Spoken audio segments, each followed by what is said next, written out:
परम शांति बाबूजी। बाबूजी आपका स्वागत है। आज हम आपके साथ एक बहुत इंटरेस्टिंग क्वेश्चन लेके आए हैं। दुनिया में कई लोग कई संस्थाएं ये मानती है कि शिव परमात्मा जो है कोई भी मनुष्य में प्रवेश कर सकता है। क्या आप इसके बारे में क्या कहना चाहते हैं? क्या ये पॉसिबल है? परमात्मा शिव जो है वो कोई मनुष्य में, चाहे स्त्री हो चाहे पुरुष हो, क्या शिव परमात्मा मनुष्य में प्रवेश करेगा? सबसे पहला क्वेश्चन। देखो, शिव निराकार या शिव आकारी, शिव शक्ति जो आकारी शिवपुरी में रहते हैं, वो दूसरों में क्यों प्रवेश करेंगे? ठीक है। और दूसरों में प्रवेश करेंगे तो अगर शिव निराकार भी प्रवेश कर लेता है तो वो शिव निराकार में जो पूरे ब्रह्मांड को सर्जन करता है और ब्रह्मा के 100 साल तक उसको मेंटेन करने की ताकत है। ठीक है। तो शिव तो परम प्रकाश का है, निराकार शिव परम प्रकाश है। तो वो तो आत्मा के सामने तो कुछ भी नहीं। वो तो धरती पर अगर ये इसका धरती पर ये निराकार धरती पर भी आ जाए ना तो भी पूरी धरती को एक सेकंड में परम प्रकाश में कन्वर्ट कर दे, पूरी धरती को। तो कैसे एक मनुष्य में आएगा, किस एक आत्मा में आएगा? वो तो धरती पर परम धाम छोड़कर वो कैसे आएगा? आएगा ही नहीं। मतलब भारत के कोई भी शास्त्र में वैसे भी नहीं लिखा कि शिव परमात्मा या कोई भी देवी देवता जो है मनुष्य में किसी में प्रवेश करे। शिव ने आज तक किसी एक बुद्धि चलाओ कि शिव निराकार के अंदर इतनी पावर है कि वो पूरे ब्रह्मांड को चलाता है। तो ब्रह्मांड को सर्जन करने की और चलाने की शक्ति इतनी है कि वो एक आत्मा में क्यों प्रवेश करेगा? एक मनुष्य या स्त्री या पुरुष के अंदर क्यों, और कर कैसे सकता है?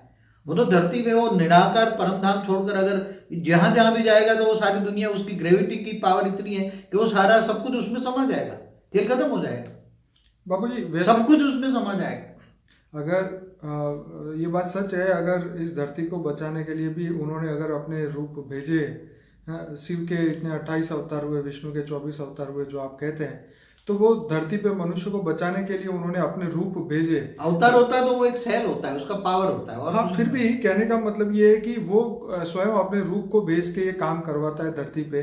अगर शिव को प्रवेश करने की जरूरत होती तो शायद वो अवतार ना भेजते। भाई किसी में प्रवेश ही करके काम कर लो तो फिर ये अवतार या रूप की कोई जरूरत ही नहीं थी। दूसरी बात, रावण जैसे राक्षस को मारने के लिए भी राम को धरती पे भेजने की क्या जरूरत थी? कोई भी उसके जो रात को सोता है वो चौकीदार में प्रवेश करके मार के चले जाते हैं। पर ये मतलब ये इतना सोचने वाली बात है कि इतने अवतारों को भेजने के बाद मनुष्य को इतना प्रेम करते हैं वो कि बार बार अपने रूपों को भेज के धरती को बचाने की कोशिश उन्होंने की है। तो मनुष्य में क्यों प्रवेश करेंगे? यही बात जो है आज लोगों को समझ नहीं आ रही है। मगर कई जो अब क्या कहें, पत्थर बुद्धि के हैं, अब उसको ज्यादा क्या कहें, जो जिनका दिमाग नहीं चलता। अच्छा बाबूजी, ये बताइए कि देवताएं भी प्रवेश करके काम करते हैं या नहीं करते?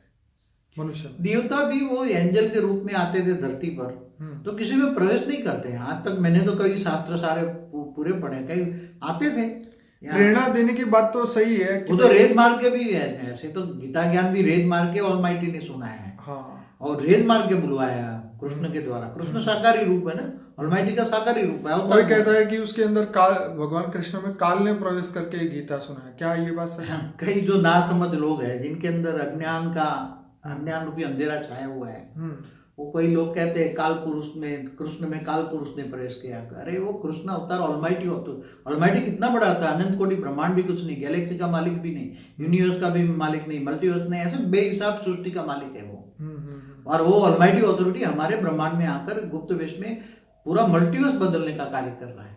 मतलब शिव जो है वो किसी में प्रवेश नहीं शिव करते। किसी को प्रवेश नहीं। वो तो शिव को भी काल पुरुष कह देते हैं लोग। तो कई लोग जो ऐसे लोग हैं जो बिल्कुल ज्ञान नहीं जानते जी, और अज्ञान रूपी अंधेरे में लोगों को भटका रहे हैं, हमारे शास्त्रों को भी उलट फुलट कर रहे हैं लोग जी। तो ऐसे लोग तो बोलते हैं शिव भी काल पुरुष है जी जी। अरे शिव काल का मालिक है, काल चक्र वो चलाता है, समय उससे चलता है। शिव आकारी से समय चलता है। समय कैसे चलता है? हमारा ब्रह्मांड का समय ब्रह्मा के 100 साल बताया, तो काल माना समय, काल चक्र चलता ही है ना। तो काल चक्र कौन है? काल कौन है? शिव काल है, काल पुरुष कहेंगे ना उसको। मगर काल पुरुष के अर्थ में वो समय चलाने वाला है। ठीक है, समय को चलाने वाला है। समझ में आया? तो चलिए, ये तो बहुत अच्छी बात है बाबूजी कि शिव परमात्मा किसी में प्रवेश नहीं करते। जो लोग भी ये बातें या दावा करते हैं उनको फिर से इस बात पे सोचना चाहिए कि ये बातें वो ना करें, या फिर अपने जो ज्ञान है उसको फिर से जांच करें कि सत्य ज्ञान क्या है। भारत के शास्त्रों में कभी भी ये बातें नहीं कही गई कि शिव कहीं किसी में प्रवेश करते हैं। देखो एक और भी समझने वाली बात है। जी बताइए। कई लोग है ना, ज्यादातर लोग है ना, शिव को ऑलमाइटी अथॉरिटी समझ लेते हैं। हाँ। मगर दूसरा बात एक समझाओ, मेरी एक वीडियो है difference between Shiv Baba and बेहद का बाबा, वो तो 7 सीक्रेट ऑफ शिवा में भी आपने बहुत बढ़िया बताया। हाँ तो मगर थोड़ा अभी कह दूं कि शिव एक ब्रह्मांड का मालिक है। ठीक है। महाशिव जो महाशिवरात्रि मनाते हैं तो वो अनंत कोटि ब्रह्मांडों का मालिक है, अनंत अनंत ब्रह्मांडों का मालिक है। ठीक है। और इससे ऊपर भी परम महाशिव है, यूनिवर्स का मालिक है, परम परम परम महाशिव है जो मल्टीवर्स का मालिक है। तो ऐसे ऑलमाइटी अथॉरिटी तो बहुत बड़ा है, वो तो ऐसे बहुत बड़ी दुनिया है। तो ऑलमाइटी अथॉरिटी भी किसी में प्रवेश नहीं करती? नहीं, ऑलमाइटी अथॉरिटी के सेल एक थोड़ा पावर डाल के नीचे उसके अवतार होते हैं ना। ओके। जैसे कृष्ण ऑलमाइटी अथॉरिटी का अवतार है, मगर उसमें प्रवेश नहीं करता, रेज मार के बुलवाता है उसको।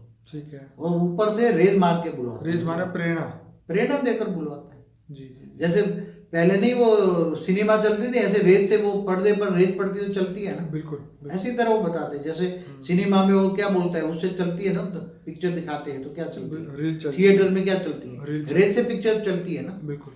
तो ऐसी तरह वो रेत मार के ज्ञान देता है ना, रेत मार के बुलाता है। जी जी जी। तो चलिए बापू जी, ये तो आपने बहुत बढ़िया जवाब दिया आपने। आपका बहुत बहुत धन्यवाद। परम शांति।